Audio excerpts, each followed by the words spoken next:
Welcome back for another episode of Disco Elysium. Today I'm sad. Why, you ask? Oh, you don't care. I know you don't care. But I know some of you asked. The answer is we lost the expression. Now I look just sad, depressed, devoid of emotion. I'm not sure I like it very much, but it will have to do. There might be a way to bring back the expression. And that's one of the things I wish to do. It's not one of my priorities, but I wouldn't be opposed to having the expression back because it kind of made me look happy. Anywho, I'm under the impression our former partner has come by, and for some godforsaken reason he is wearing a very unattractive wig on his head. I'm not sure why yet, but I'm about to finding out. Okay, the man with the sunglasses and his hypothetical Station 41. Weird, right? I know, super weird. There's something missing here. Something you can't put our finger on. You know what? Just ask him. I know it sounds crazy, and you'll probably get laughed at. But still. I was thinking the same thing. I should just ask him if we're from the same station. I mean, we already know we're from the same station. You stupid Harry, connect the dots, dude. Yes, just cross it off the list. It's probably not true, though. Again? I can't believe this shit. Now, will you answer some questions for me? No, Why not? 'cause it's not my job. Why don't you go and fucking do yours and solve this damn hanging? If you don't want to answer questions, maybe you want to hear me say things. Actually, I don't want to hear you say things. Come on, Jean. Okay, say things. I want to hear you say things. Hear that? He wants you to say things. Say one. Suddenly, out of nowhere, case-related things start popping up in your head. Okay, I'm doing this investigation. A man is hanged. So, do you know who hanged him? Hey, why am I even telling you this? I don't know. Why are you? He gives you an odd look. Who knows why we do the things we do? Somehow, bouncing those ideas off the man with sunglasses felt calming, like you've done it before. Oh my god, there's more. You want something more? What is it? Look, I just have to ask, are we from the same police station? I'm going to say no. Just to see what you'll say to that. What'd you say? Okay. Okay? Jean, he said okay. Give it a rest. Okay, I was clearly wrong. He is a firefighter, male nurse, animal control agent, something of that kind. Not a cop. Go on with your cop work. Don't let me stop you again. Why are we having this conversation? Let's talk about the hanged man again. Okay, why not? Let's do the old thing over again. We're not wasting time. There is no time. I have a little problem. The person who was hanged is still hanging there. I still haven't taken him down. You're not shitting me, Millen. I can smell it all the way here. The whole town stinks. We're getting to it. There have been complications. Oh, wait, can you maybe help? I would love to, but I'm busy fucking off and not cramping your style. And that might cramp it, you see? Helping you. Hey, why am I even telling you these things? I don't know. Why are you? Oh my god, there's more. You want something more? What is it? I'm not getting anything out of this, man. Not like this. See you around. The woman in an RCM patrol officer's uniform winces as she notices you. I would really prefer not to talk to you right now. A patrol officer is the lowest rank in the RCM, below lieutenant and sergeant. Hold on, you're a patrol officer of the RCM. Yes, I am. I'm a cop too. I know. Here's the real deal. Kim, stop it! Oh god, they're making fun of me. It's hard to tell whether he's sarcastic or sincere. But if you had to guess, you would say the lieutenant is being sarcastic. He is being 100% sarcastic. I'm on a murder investigation. Are you the cavalry? I'm definitely not the cavalry. Is everything all right? Why don't you want to talk to me? I don't know. I mean, why would I want to talk to you?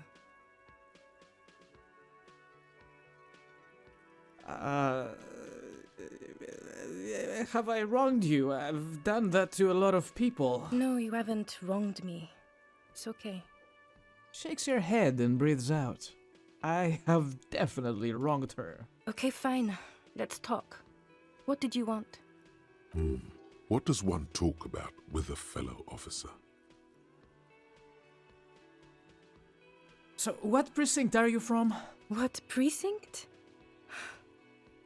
Am I from? God, he doesn't know. Fucking deranged lunatic.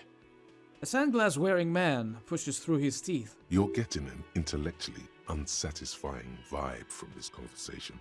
Maybe you're doing something wrong. Are you with him? Point to the man with sunglasses. Of course I'm with him. Why do you ask? You look cute together. And you look like you don't bathe, on principle. The man with sunglasses interjects. Please, let's not turn this into another exchange, okay? Look, something is really bugging me.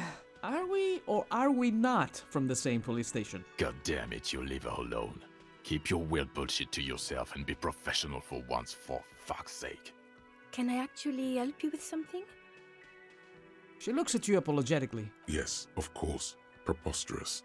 I mean, you would remember if they were, right? Who forgets their squad mates? That's not possible. You're the police, right? Cool, so am I. I don't know what to say. Don't say anything, Judith. Wait, is he police? Me? No. I'm just a man with sunglasses. I like wearing sunglasses inside. Sunglasses and a fucking wig. Okay, What are you, the police, doing here? I'm just looking out for... No one. I'm just a man with sunglasses. And you are? A horse-faced woman. You're a fucking asshole. Are we done here?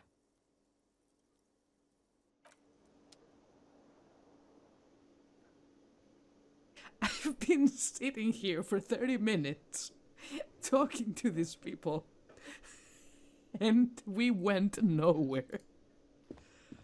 Oh, hello, dear. There you are again. I'd really like to hear about cryptids. You know, to hell with it. Let's have more cryptids. Damn, Kim! Of course, officers. Is there a particular cryptid you two are interested in learning about? What's the biggest cryptid? That would be the giant of Kokonur. She says, as if it's common knowledge. The giant lives in the most arid parts of the vast Kokonur Desert in South Samara, casting a strange light across the barren wastes. Wait, what do you mean, strange light? Mirage or psychogenous luminance. She does not elaborate the nature of this luminance further. And just how big is it? No one knows for sure. It is like an awful mountain appearing from below the horizon and expanding to cover almost a third of your field of vision. Is it dangerous? The towering luminosity of Kokonur is a bad omen in local folklore. Some say it's a fata morgana, others, fate unimaginable. Hooey. No animal can be that large. It's a mirage. That's what makes it so peculiar.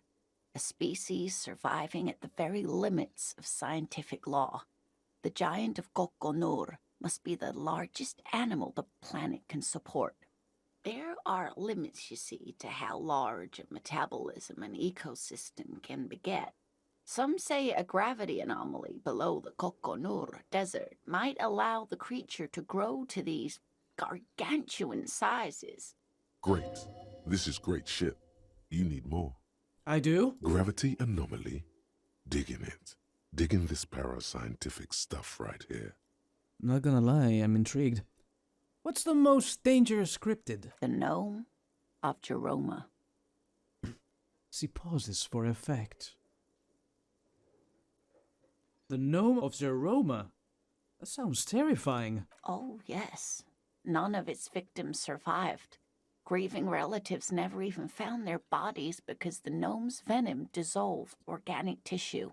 What did this cryptid look like? It was reportedly a small creature with webbed fingers and a protruding forehead and a gangly little thing. Quite scary to look at. A couple of campers found it when it was already dying. They heard an odd wailing in the woods and followed the sound. They were scared and wrapped it in tarpaulin to suffocate it. It still took the gnome of Jeroma an entire day to die. If the body of the creature was found, why aren't there detailed illustrations of it in science textbooks, confirming the existence of this very little species? Alas, the first scientist who got his hands on the creature's corpse put it in a jar of formaldehyde, thinking that would detoxify the gnome's venom. Instead, all the venom leaked out of the creature's teeth and into the surrounding liquid, dissolving the creature itself. A poetic end, perhaps, but a real loss for science. She says mostly to herself. Alas, always alas, and then it was gone. Isn't that overly convenient? Seems very convenient that it's just disappeared and nothing like it has been seen again. I understand your skepticism, but that's what happens with things that are rare and stand out. Their disappearance is most memorable, and they are least likely to be found again. What's the tiniest cryptid? Cryobacter catlensis. She answers immediately. Cryobacter catlensis? Yes, a unicellular bacterium that was discovered in one of the northernmost points of Kotla on the Boreal Plateau by renowned geologist Caitlin Mijanou some 70 years ago. What's so special about it? The bacterial colony Mijanou found had remained alive while frozen in ice for longer than anyone could reliably estimate. Certainly from before recorded history. Mijanou disappeared shortly after injecting herself with the bacteria she had brought back to study, no doubt in hopes of prolonging her own life. Wait, she injected herself with it? Yes, the bacteria had survived in the ice since times immemorial. It is not hard to see where she could have gotten the idea. It's actually a little hard to see, but do go on. You mean there is an immortal geologist wandering about? Yes, and she's quite mad, too. After she treated herself with the bacteria, she stopped aging, but also became increasingly eccentric and irascible, so that even her oldest friends were forced to pull away. We can assume that she has been living somewhere in the wilderness for decades now, all alone except for the Cryobacter catlensis coursing through her bloodstream. Man, I just can't get enough of these cryptids. I'm glad you like them, but I'm not really one to tell you about all of them. You should ask my husband if you get the chance. He's the real expert. If I find him, sure. Have a good day, ma'am. Can I help you? No, don't give me drinks. I had my drink for the week. What am I gonna do with you? Again? I can't believe... What is their deal? Why are they here? Did they come here to spy on me and my work? I feel attacked. Kim, guess what? I think it's time we examine the corpse. It's been way too long. I have to become more responsible. I believe I'm ready. Please don't vomit again. There he still is, looking right through you with his white eyes. The body below is entirely dedicated to that corpse smell. Emitting it is all it does now. It's been how long now? 9 days? Yes. No, it's been 10 days. Let's see what we got. I have ammonia, I have the cunified non-vomiter, and I've waited long enough. Let go of your nose without throwing up. The ammonia only makes it worse. Oh no! The combination forces tears out of your ducts. You manage to keep it in once. The second time, not so much. When the vomiting is done, your cheeks are wet with tears.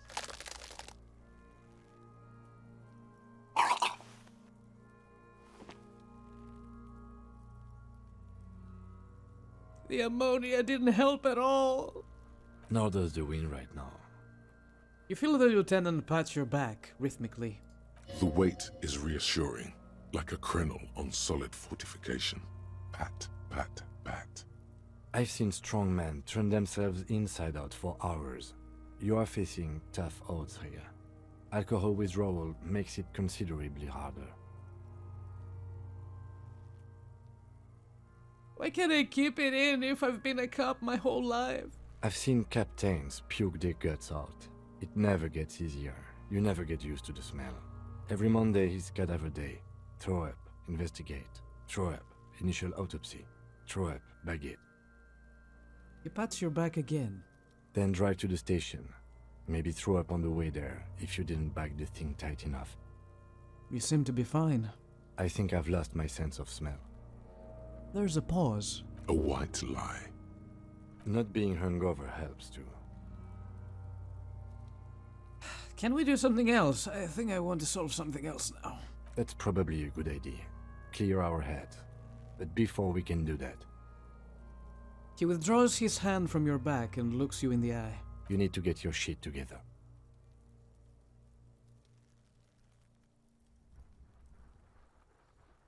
Okay. We should go talk to the locals. Find something else to do while the wind changes. It's pretty bad right now. You've gained a thought. When this dialogue is over, go to your thought cabinet and internalize it for special bonuses and effects. Thank you, tutorial agent. Give it half an hour. Get yourself together.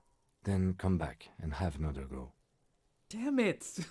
Damn it. Volumetric shit, Compressor. Your shit is apart, and it's rather unbecoming of a cop and a human being. It's supposed to be the opposite of that. Together. Compressed in a small area. To achieve a solid level of shit compression, squeeze your butt cheeks together for 30 minutes. Do something similar with the two hemispheres of your brain. Talk to people. Maybe that will help. We don't have any points at the moment to learn this, but it will only take 30 minutes, so we might as well go do something else. Also, we can check the canal. It should be open now. So perhaps this is what I want to do. I don't want to talk to this little shit again. I don't want to. I really don't. There's a bunch of other things I would like to try, but we have more options now that they're...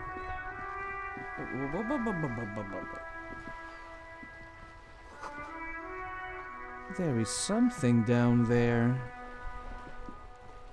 Sure, but how do we go to the pee-pee-poo-poo waters? Hello! It is such a pleasure to see you again, officer. How may I head the citizens' militia on this fine day? Marie Beaulieu. Wasn't that his wife, the woman in the picture? You mentioned Jean-Marie Beaulieu. Who is that? Oh, sweet Jenny. She was the finest woman in all of Revachol. Maybe the entire world. Do not defile her memory, Gaston. Let her rest in peace. What happened to her? She died of pneumonia 2 winters ago. It was a quiet passage, peaceful. He smiles faintly. René and I were both by her bedside when she... He pauses, searching for the right word. Died. No use sugarcoating it. Won't bring her back, will it now? departed. Until the very end she couldn't decide between us. The most indecisive woman I've ever met.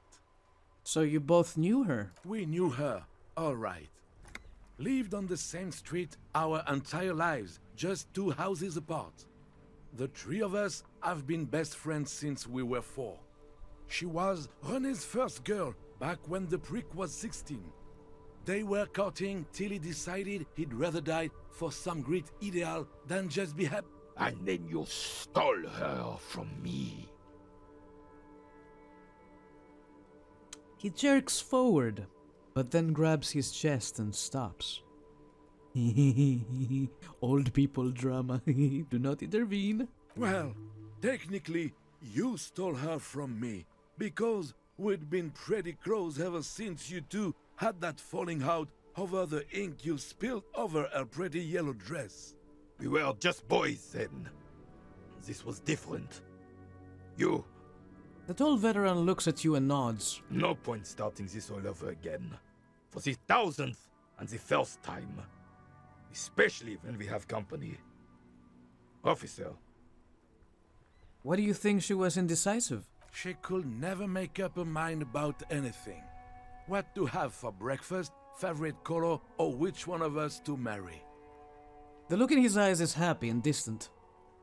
She was always leaving one of us for the other, but never long enough to actually get married. Nothing wrong with weighing your options first. Heck, technically, we're both still engaged to her. What? you always confused her. Couldn't let us be happy.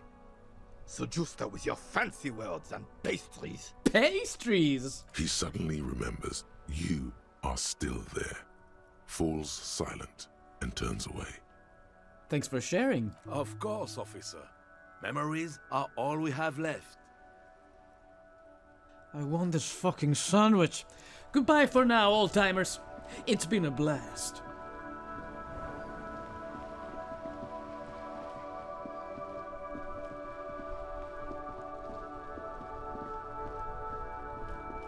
Okay, let's go have a look at the south. Oh, new faces. The man and his salami are not here any longer. A rusting control panel with loose wires dangling out from the hole where an indicator light used to be, and a mechanical lever sitting in the middle. You grab the handle and pull the lever up. As soon as the metal connects against the contact pins, you hear a loud clunk. Then, the water lock starts moving.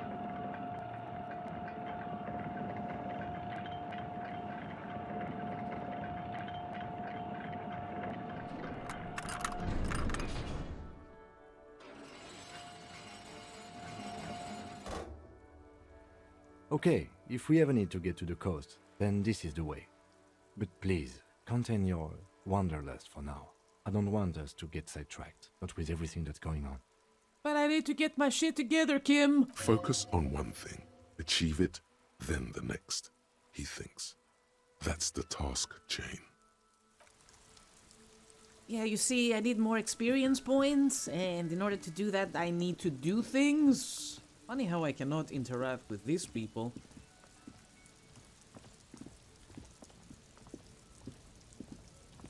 How did we get here in the first place? I'm starting to think we had a vehicle, but I probably trashed that too. And what if the vehicle that went inside the yard where the body is hanging was my vehicle, and then I just... Oh god. Is my car in the canal? Now I need to know.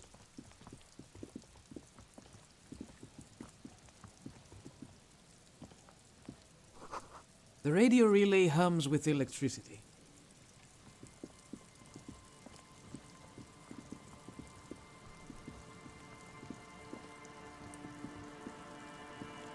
Oh, oh, I see it. Oh, baby, I see you. Traffic beyond the gates. More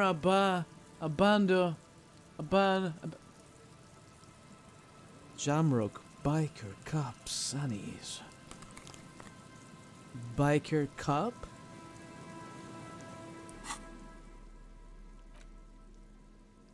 What do we have on now? Visual calculus. Visual calculus is great.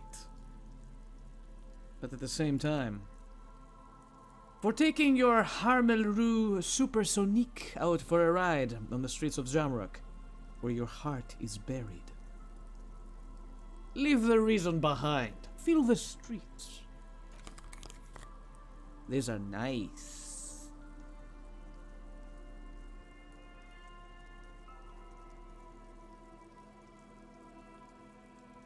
-1 logic.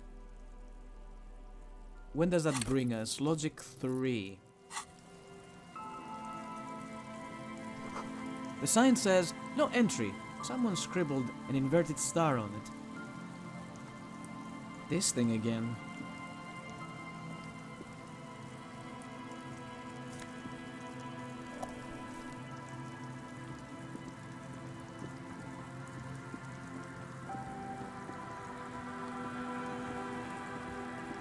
And the music is gorgeous.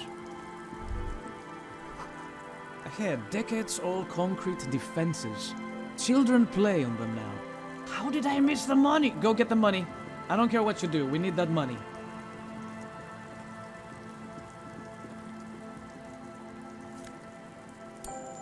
It wasn't much. It wasn't much.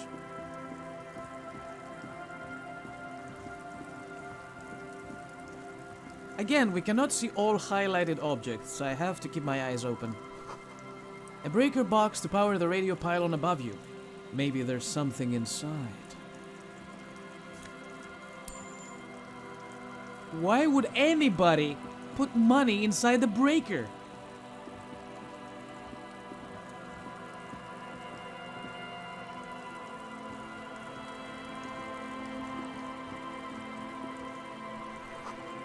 Are those bottles? Someone has broken down the fence and the barbed wire. It wasn't me. It was probably me, wasn't it?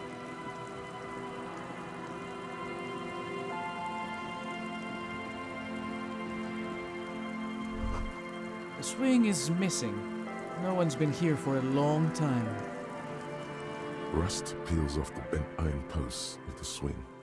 The wind whistles through the skeleton of the small house behind you. There's desolation everywhere. What happened here? In this yard? The lieutenant looks at the small building. A flock of grey swallows takes off in the distance. Someone thought they could have a summer house in a bloc obscure for cheap. It didn't work out. They abandoned it about a decade ago. Wait, what's a bloc obscure? A black bloc. A part of the city left unrenovated after the war. Or one that has fallen to gang violence. Or has become inhospitable in some other way. On aerial photos, block obscures look like dark squares, hence their name. So this part of the coast is a bloc obscure? Practically, it's not an official term in any way, but look around. No sewage, broken power lines, crime, drunks. Life is tough in the blocks. It's no place to build a summer house. Maybe they left something useful behind. Yes, for you to pick up as part of the Jamrock shuffle. You remember? He gives you a weary smile. It's not meant as nagging, just an observation. I know. We should move. I don't think we will solve the murder with forays into the urban hinterland, at least in this phase of the investigation. Again, Kim, I need to get my shit together. And I'm not done. I'm not ready yet. I need more time. And ability points. Glory, says the graffito, to the ghosts of us.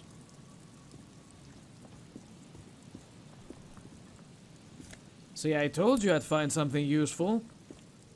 Needless to say, I have to start collecting the 20 for, what's his face again?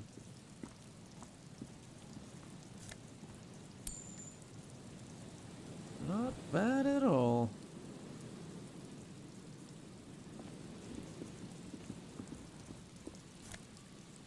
Nice. Someone has left their music collection beneath the tarpaulin. Can I take it? Smallest church in Saint-Saëns. Oh, however you may pronounce that. Because I know how to pronounce French things. Yeah. It's interactable. The tape you found from a shack on the coast. The A-side says smallest church in Saint-Saëns written on it, while the B-side is supposed to contain the instrumental version. Requires a boombox to play. Oh god, we need to buy the boombox. I don't have money. There's no way to listen to the tape without a working tape player or portal reel at hand. But even just holding the tape makes you feel a little sad. A pawn shop would have a tape player. I know. But it costs for like what, $20? I don't have enough. At this point, we need at least 40 to make it work. Birds in the birch tree. Barely audible coos come from above.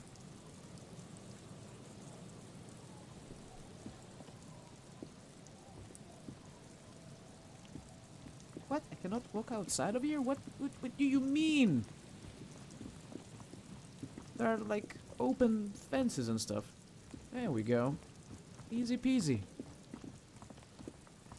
Do the Jamrock shuffle. Oh, what's going on here? A creaking ahead. A broken axle grinding.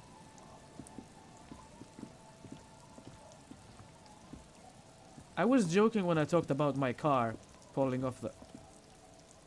Oh no.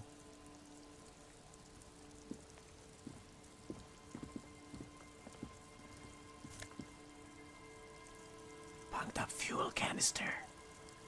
We can paint, baby!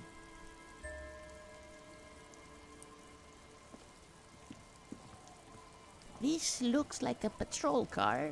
Just saying. A bottle drained of all its booze is frozen to the ice. Yes. That was definitely me. Oh god, this is sad. What the fuck have I been doing? The ice just off the coast crackles, shifting.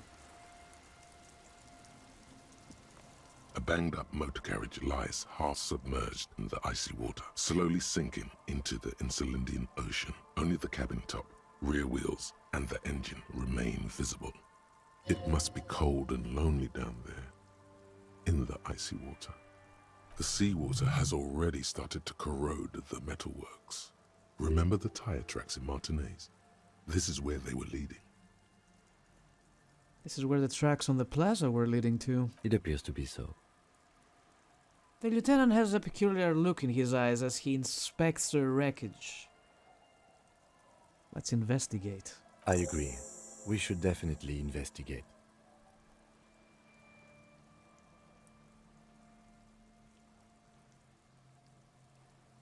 Interesting, so... Okay, let's just assume I don't recognize my vehicle. Maybe it wasn't me, I mean... I don't know, we found the booze and all. You get a sudden, sinking feeling. Stomach acid comes up as you look at the motor carriage in the deep, dark, cold water. Or is it? Why the doom and gloom? It's just a sunken motor carriage. Some motor carriages are bound to end up in the sea. Run your hand over the cold metal. The motor carriage is properly stuck in the ice. Getting it out would require a team of specialists. A single day in the salty seawater would ruin most vehicles, but this one looks worn even in places the salt water hasn't touched it. What is the make of this MC? Can I see the logo? The logo is too deep in the murky water. You can't make it out, but you do see a monkfish float by. How long has it been here? The ice hasn't closed around the vehicle yet. My guess is it's been here since last Saturday or Sunday. Huh.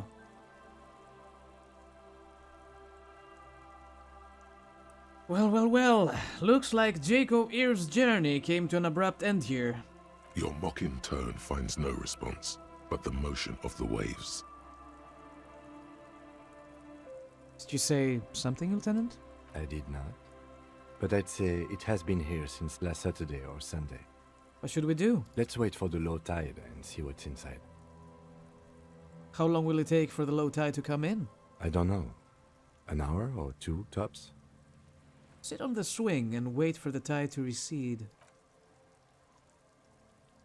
It's not like we were doing anything else anyway.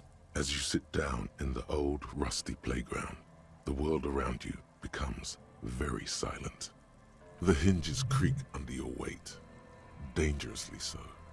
Nothing but the sound of seagulls high above in the sky, echoing like distant laughter. Ice cracks around the blue motor carriage in the sea. Art Cup, baby! I'm not just a mere hobo cop. 92%. Do it. The tune on your lips forms a strange yet undeniably beautiful contrast with the surrounding bleakness. The lieutenant gives you a quick glance, then, still looking straight ahead, he joins you with a higher pitched and slightly more melodic trill. Two birds on a wire, whistling by the seaside, looking at the water and a sunken car. The clouds pass in the sky, and the shadow of the swing moves like the hour hand on a timepiece. 30 minutes have passed. Looks like this might take a while. Time to present a good topic for discussion. What the fuck is this question? At first I thought this was, extremely racist? I'm not sure what this is. I'm not getting it. Are we talking about his father being a cop? I hope so. So, was your dad also, you know? I'm pretty sure I told you already, didn't I? My dad and mom are both half Seolite. Oh my god, it was a racist response! I don't know who my mom or my dad was. Clouds on the horizon grow darker, and the shadow of the swing set keeps climbing. You hear the distant rumble of the city.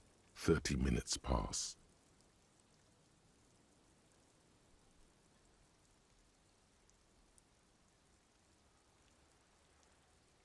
Do you think I will ever find my gun?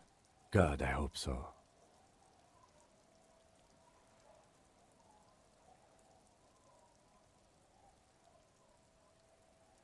I've been thinking, if I put enough time into eating right and exercising, I could turn myself into a living weapon. And I wouldn't even need a gun. Your voice echoes on the water, strange and out of place in the environment. 30 more minutes pass. Can you make out the mark now? Detective, I've been able to make out the mark ever since we arrived. I find it odd that you haven't. It's a Coupris, Model 40. His eyes turn to you. Yes. Why haven't you? It is a simple and rugged machine, favored by working men, government offices, firefighters, animal control people. You know, those kinds of people. Squint your eyes and say, is that a number on the side? Yes, 41.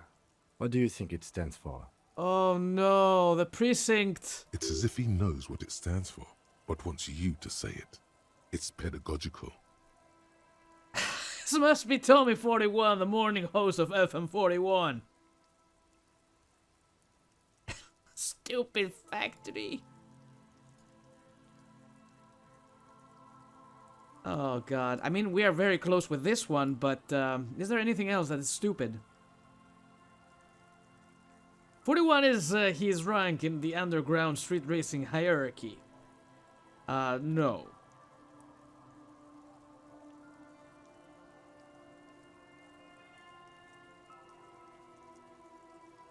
I hate guessing. District something, precinct something municipal.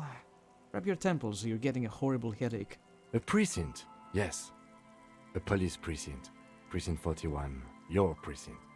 A massive pit opens up in your stomach, and the most terrible feeling comes over you. This is your car. No. Just nope. Say no to this, Harry.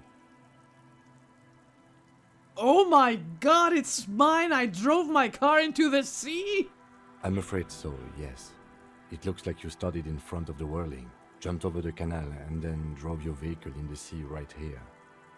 Maybe I was in pursuit of someone. Of whom? I don't think so.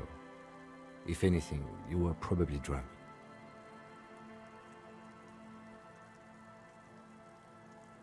The badge, the gun, and now this? The lieutenant adjusts his glasses and doesn't say anything. There is also a fourth thing you've lost. A fourth thing? More precious than the gun, the badge, and the motor carriage combined.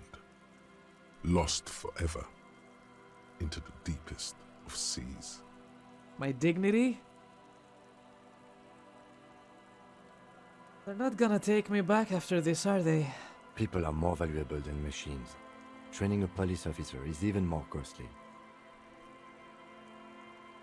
Things were going so well. We were just whistling merrily. You can still whistle.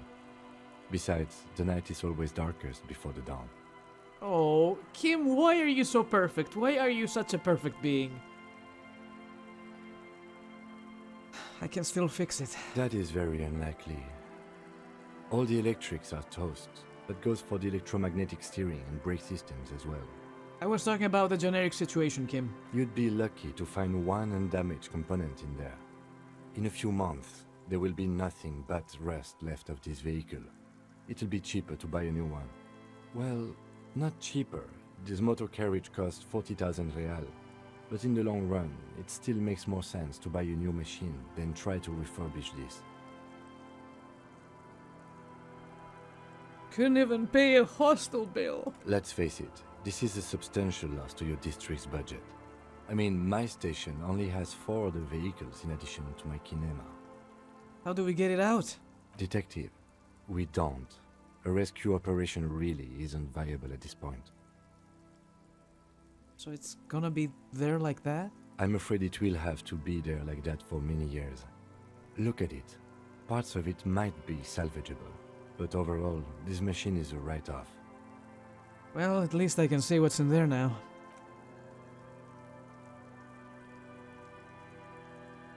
Yes, let's go take a look. We got a skill point, baby! And I know exactly what I'm going to be doing with it. I need to get my shit together. Volumetric shit compressor. Internalize. At some point today, we have to examine the body. It's substantial for the investigation.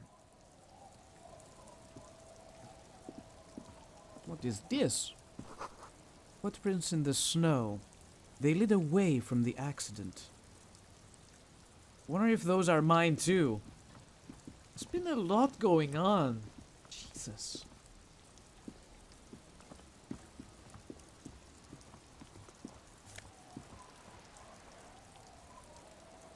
Oh my god. Is this what I think it is? RCM Commander's jacket. Ooh, this is good.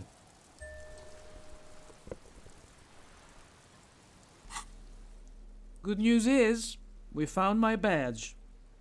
Bad news is, my gun is not here. Thick blue piece of acrylic. Damn, I'm looking good. Covering a thin leaf of paper with the officer's name and rank on it. Next to the writing, you see a man stare back at you. A younger version of you, already disintegrating inside, but still presentable on the outside. A police badge on which you see the photo of a man. You. Some seaweed is stuck to the back. I found my badge! At least something good came out of all this. The lieutenant glances at the badge in your hands.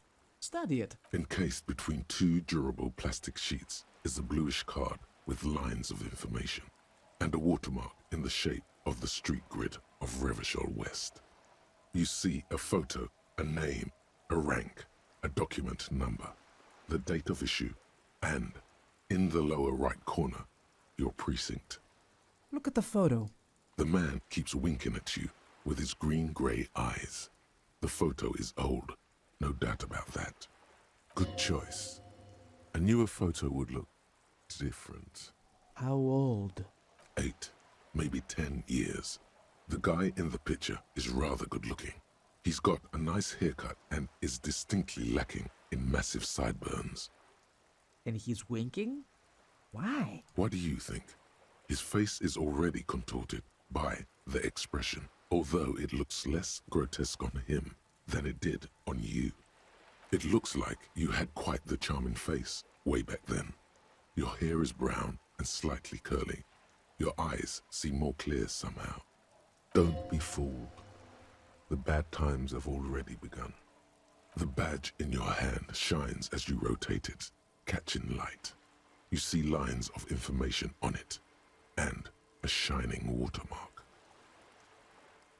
Name Harrier Dubois. Harrier. That's long for Harry. So you are Harry. Evrard was half right. Probably not a lot of people know your full name. Whoever told him you're Harry Dubois didn't. What kind of name is Harrier? It's a wartime name. Revolutionary. The kind mothers give their sons during troubled times.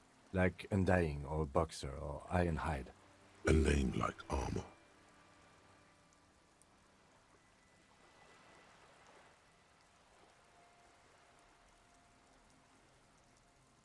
But I don't want to be Harrier Dubois. Why? It's a cool name. I like it. Besides, you're Harry anyway. No one's ever called Harrier. They'd better not. He's not going to call you Harrier. He'll keep calling you officer when he's angry with you, and detective when he's not. Oh, good point. Yeah, I will keep an eye on that. The badge in your hands shines as you rotate it, catching light. You see lines of information. Rank LTN 2JFR. Lieutenant W. Freighter. What is a Lieutenant Double Freighter? The lieutenant is a rank above sergeant and below captain. It's the highest rank in the RCM that still does field work. I am a lieutenant. And W Freighter? The title of Freighter is added to your rank when you decline a promotion to a higher rank. In your case, captain. You have declined twice, thus you're W Freighter. Woof. Declined? There are many reasons one would do this. The rank above you in your precinct's decomptage might be taken, or sometimes promoted officers do not want to replace their superiors, out of respect. And sometimes they just prefer the type of police work available to their current rank, in your case, lieutenant.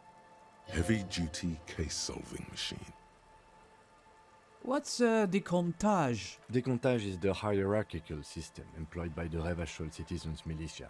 It means counting down to twos.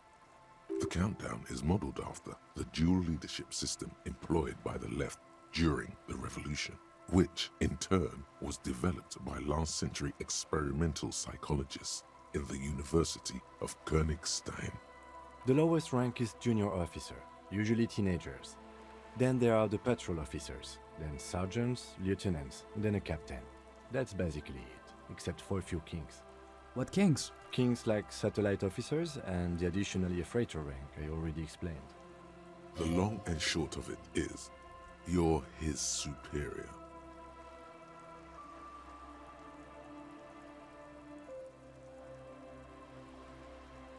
So you've been putting up with all my bullshit because I'm your superior?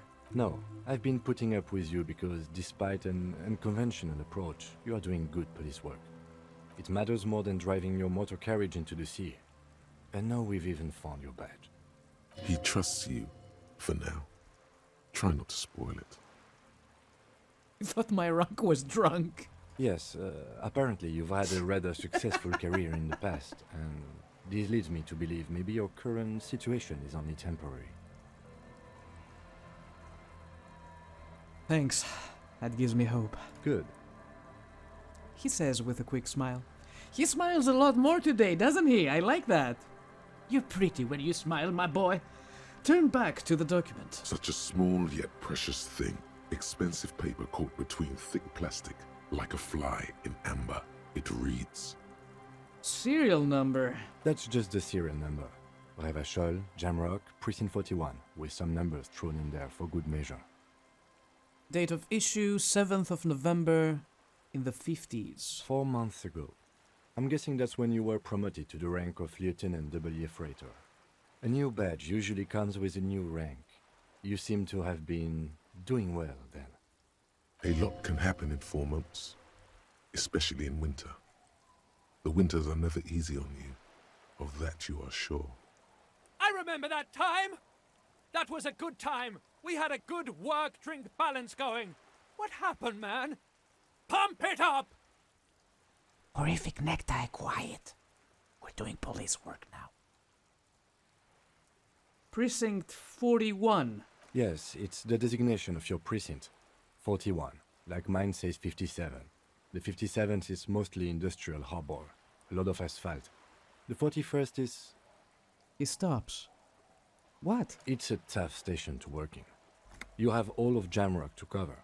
That district should have 3 precincts, but money is what it is. It's no wonder you are like you are, he thinks. But then again, it's a legendary district, and a hell of a station too. It must be an honor and a curse to work with people like Price, McCoy, Berdiaeva. Is any of these names mentioned above? The guy with the wig? Back at the whirling rags? Roberts, Feuerbach, Dimitri.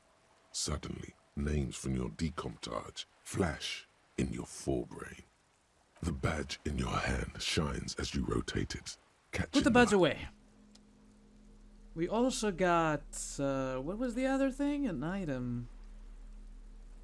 Oh my god, I forgot. Well, we got this, and we can paint now, if we so desire. Oh yeah, we got the commander's jacket. Esprit de corps.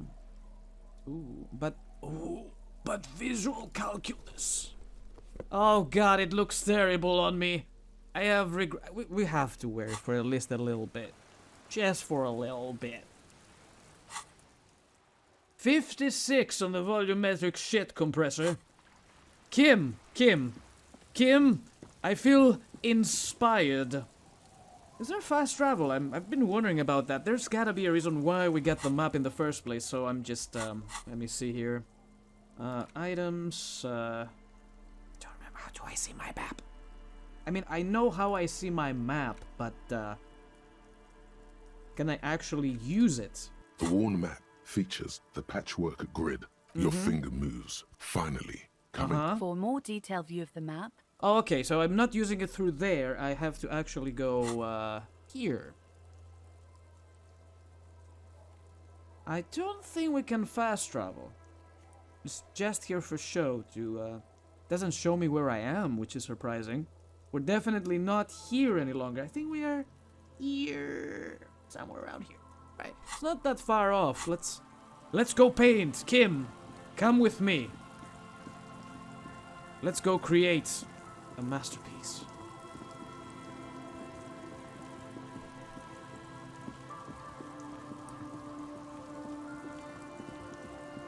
So much fun spending time with Kim.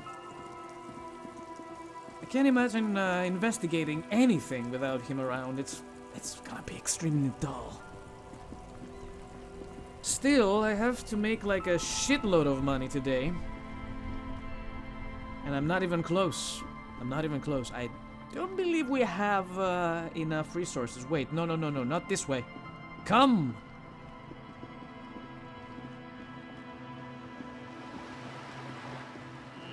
Every time I pass through here, I hear something super weird. This coin-operated viewer is facing southwest. Its coin slot is full of fossilized bubblegum, rendering the machine permanently inaccessible. Look inside. A thick layer of graffito covers the lenses. You spell out the word Onuk written on the other side, with N and Kuno. C scribbled backwards. You son of a bitch, Kuno. Shift your focus to the background. Under the graffito, a sea of blues and greys appear. Behind the water lies a coast, studded with concrete and reeds. On it, a church on stilts, lanky weather-worn wooden planks, an X-shaped cross topping its tower. You know this to be the Star of Pericanasis, or the Cairo, the central symbol of the Pericanassian Church, a star, a great moral height to be strived towards. The church looks old and weather-worn. There are no lights in the windows. Around the large wooden building, you see chunks of sea ice gathered on the beach. and a small tent sets up on the ice.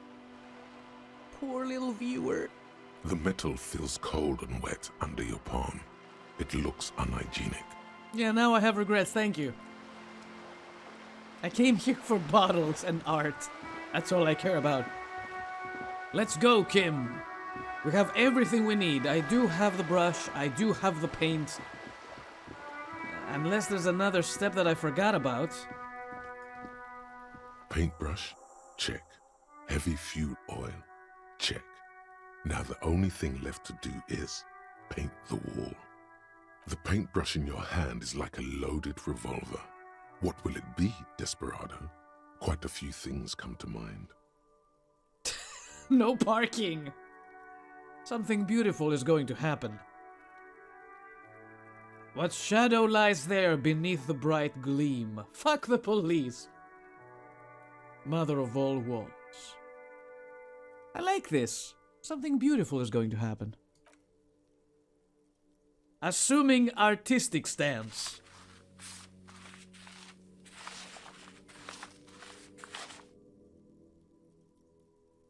You've spoken. The wall will now silently repeat the message for a decade or so, until the sea air degrades the paint, adding another layer of detritus to the city. Kim, what do you think? Very poetic. Real poetry. Should we return to our murder investigation? I hear there's a really bad one we are supposed to solve. Kim, but it's a very hopeful message. I don't get you sometimes, I really... Oh, 9 more minutes! What can we do for 9 more minutes? We can read a book! Kim, let's read a book! Let's read Dick Mullen. In your hand, you hold Dick Mullen and the Mistaken Identity. The brittle paperback feels fragile to the touch. Examine the cover. The cover features a pastiche of different scenes. In the foreground, a man in a dark overcoat clutches a pistol to his chest. Rising up behind him are 2 silhouettes wrapped in a passionate embrace. The tagline reads, Detective Dick Mullen must prove his innocence after an old friend is murdered by someone who looks just like Dick Mullen. That seems to sum up the premise nicely. Needless to say, it violates nearly every RCM regulation for a detective to investigate a murder in which he is a suspect. I knew that. Are you really reading that, detective? I really need to know who this Dick Mullen guy is. Good luck finding it. He's not much of a character, I think you'll find. Just a stand-in for the reader. So you have read Dick Mullen? The point is for the reader to feel like they're solving the crime along with Dick Mullen. A crude narrative convention, but no less effective for it. Start reading. The story opens with a knock at the door. Detective Dick Mullen is greeted by an old friend, Charlie Spillane, who's come to Mullen to ask a favor on this dark and cold night. Spillane needs Mullen to drive him in from Vespa to a small town along the Insulindian coast. Despite his friend's apparent agitation, Mullen does as he's asked, then returns home where he passes out drunk, as he does most nights. So he's a raging alcoholic as well. An extremely unprofessional and hurtful stereotype that's offensive to all upstanding officers of the law. Keep reading. 2 days later, Mullen is arrested by the Vespa police and charged with the murder of Charlie Spillane. At his interrogation, Mullen learns that Charlie Spillane was shot in a bar in the very town Mullen dropped him off in by a man matching Mullen's description. Desperate to clear his name, Mullen manages to convince the Vespa police to release him for 3 days so that Mullen may solve his friend's murder and prove his innocence. No way Mullen did it! Of course, Mullen didn't do it. That's the whole premise of the book. Anyway, Mullen returns to the seaside bar where Spillane was murdered and meets a beautiful, mysterious woman named Diana Denerve. Now it's getting interesting. Denerve reveals that she was Spillane's lover and that he was mixed up with a local amphetamine smuggling operation. As soon as Mullin begins pulling at strings, the whole conspiracy begins to unravel. Not only is the local police captain in on the amphetamine ring, so is the son of a powerful politician and a strung-out art collector named Torvald, each of whom has his own reasons for wanting Spillane dead. Tell me about the corrupt police captain. Outwardly, the old police captain is a real law and order crypto-fascist, a barrel-chested man who's beaten his share of suspects to pulp. But he's also dirty and increasingly paranoid that someone's going to expose his role in the drug ring. He would certainly have the motive and the means, but the captain walks with a noticeable limp from an old war injury. Is it possible that he was able to conceal it long enough to commit the murder? I want to hear about the politician's son. A typical privileged twat. In all likelihood, he's just in over his head. He does bear a personal grudge against Spillane, though, a former prosecutor who nearly brought down his father's administration. The kid doesn't exactly have Dick Mullen's manly build, but he is the correct height, and while interrogating him at his home, Mullin did notice a certain overcoat that looks suspiciously like his own. What was that about an art collector? Torvald, the art collector, is a strung-out mess. Frankly, it's hard to imagine him holding a pistol steady enough to actually hit someone, let alone plug them 3 times in the chest the way Spillane got did. That said, Torvald and Spillane have a long history, and while interrogating him, Mullin discovers that Torvald was once involved with Diana Deneuve. Could it be that this is all over a sordid love triangle? Okay, let's get on with the story. One evening, Diana Deneuve comes to Mullin's hostel room in tears. The two of them drink half a bottle of vodka, and soon they're seeking comfort in each other's arms. Yes, comfort and pleasure. The warmth of another human's touch. The burning taste of liquor on her full, sweet lips. Well, that testimony won't be admissible any longer.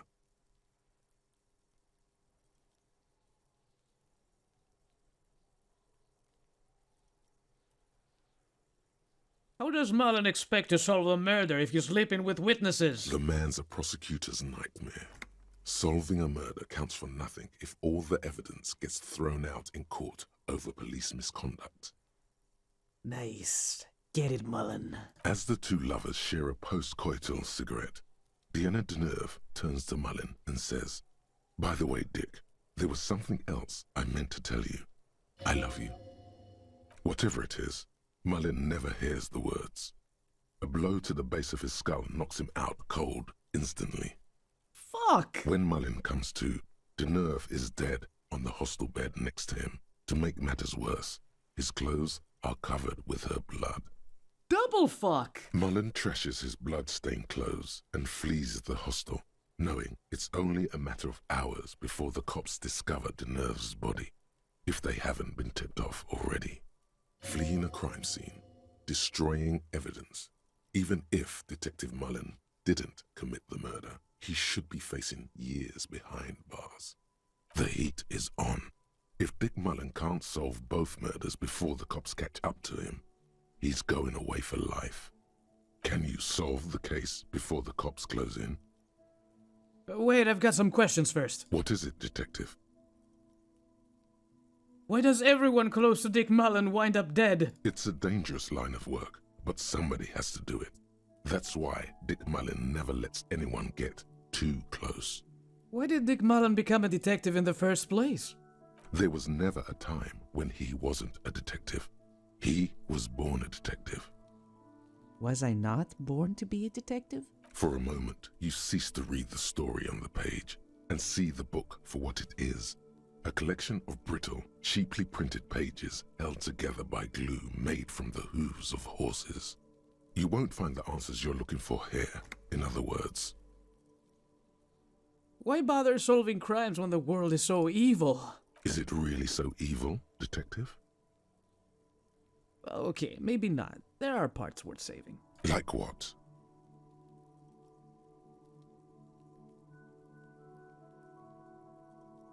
Friends and family?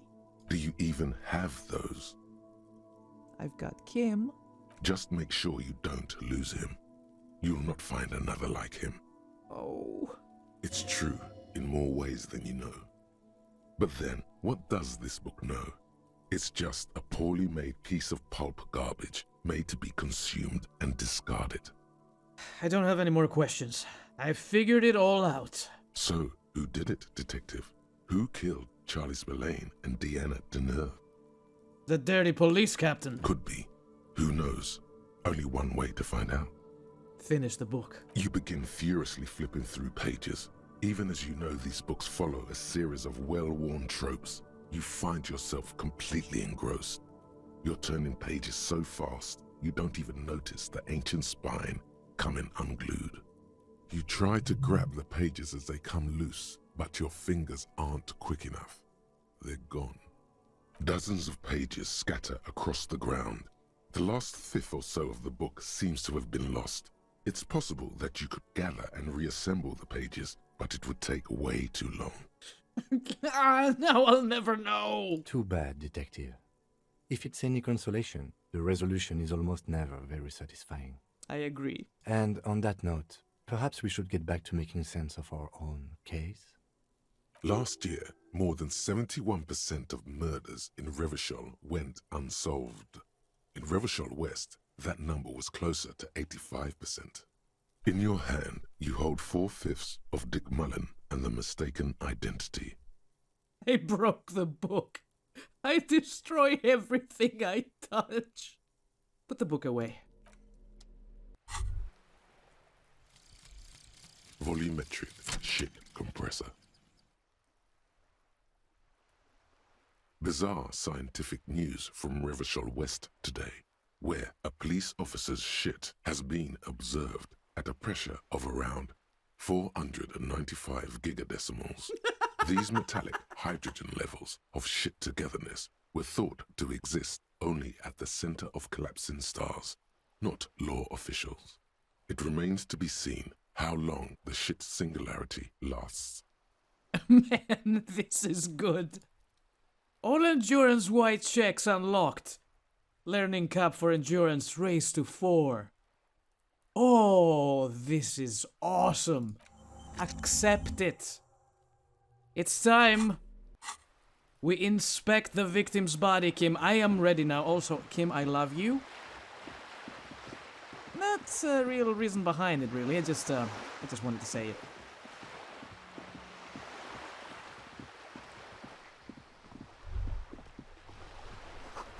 The musty smell of a potato cellar in spring emanates from the air vent. Potato cellar? I don't think I've been there. I want to, though. See, now we have another problem, though. We ran out of time while we were waiting for the volumetric shit compressor to be completed, but while doing other meaningless things. Meaningless, not really. How many times did we see Kim smile today? Like, that was a plus, so I will leave it at that. Let's wrap it up for the day, and I will see you on the next episode of Disco Elysium. Thank you, everybody, for watching. Have fun, whatever you do. Take care of yourselves, and do not forget, keep on gaming. I will see you all next time.